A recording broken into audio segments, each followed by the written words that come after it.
sense that our goal tonight collectively is to make you all very hungry by the end of this. So my contribution is to begin with a poem that directly speaks about food. One of my favorite snacks, plantain, or some of you may be inclined to call it plantain. It's plantain. Plantain. 1.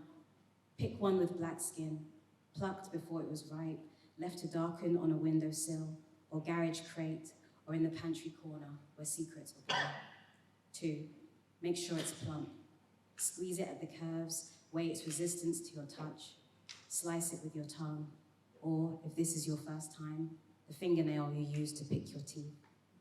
Keep the peel. Put it under your pillow and you will never be fruitless. 3.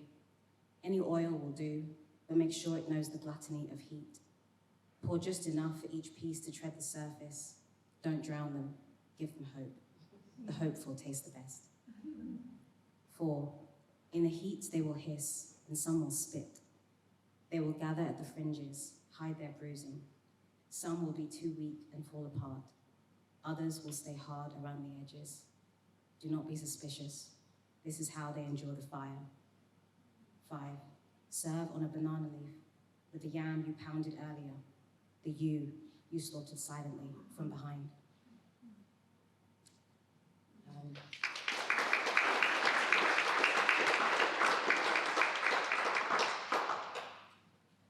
And the next poem is called Can I Throw This One Away and Start Again?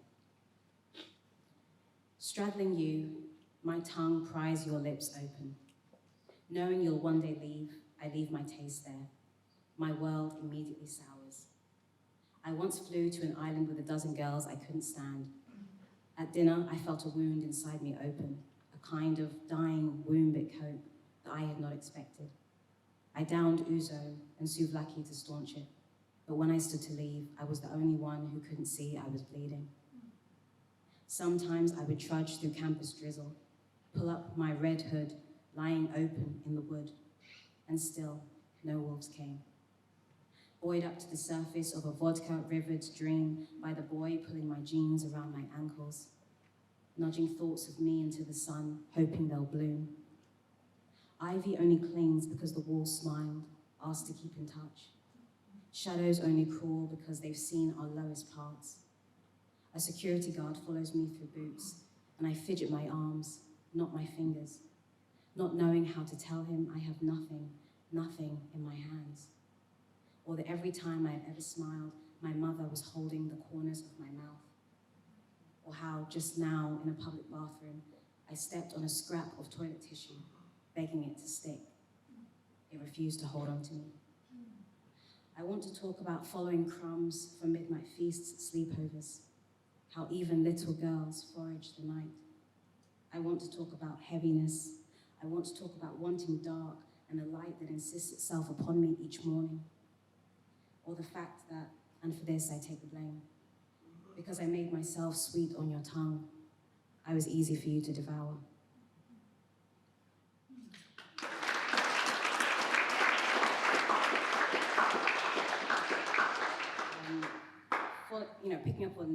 Following on from similar themes in my pamphlet, but leaving behind the food, unfortunately. My newer work kind of explores the complexities of identity and agency within the context of social structures and relationships, and how they shape us over time. So this one kind of looks at family, and it's called Chiaroscuro. Ask me about my first crush, my brother piling sand on me till I couldn't breathe. He gave me a hammer. I didn't use it, but I took its power.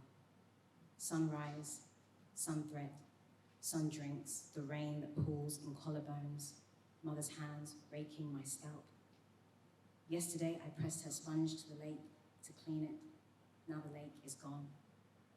It is easier to lasso the moon than to help your father lay down to die. But what if the tomatoes never went bad? What if splinters are a warning to run? I once found a ransom note in my ear. The face in the photo was mine. I pawned everything, went to the drop-off point. No one ever came to set me free. Give me a bed with no crumbs in it. Pluck the fish bones from my throat. I forgot where I hid the matches, and after that, It was easier just to live in the dark.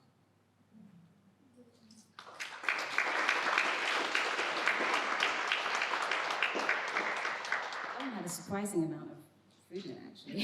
I must have been hungry when I wrote it. Okay, so this one has no food. Okay, this one is called Janice. It was inspired by a dream in which someone was asking me, like, what, I was with my ex, and someone was asking me what his name was, and for the life of me, I could not remember. So I wrote this poem, Janice. The two of us kept swapping faces. By that point, it was the only thing keeping us together. I had a name and you hid it in your pocket, and every now and then you would take it out, rub its seams, brush my ear with it. Why would you give me your name? I can incriminate you with so much less. I have a birthmark shaped like your fingernails. When you smile at acquaintances, they sink into the mud in my eyes. One morning after a swap, someone asked me your name and I couldn't remember it. But they were staring and you were staring and smiling at me so sweetly. I started coughing to fill the silence, but I coughed so much that everyone thought I was dying. And now I'm tubed up in a bubble with a number for a name, and our faces are stuck and no one will touch me. I find a stranger's mirror in your pocket, but I can't bring you to look at it. I'm scared of what you might see. I'm scared that if I were lost in a crowd, it's still my face I would be looking for. Thank you very much.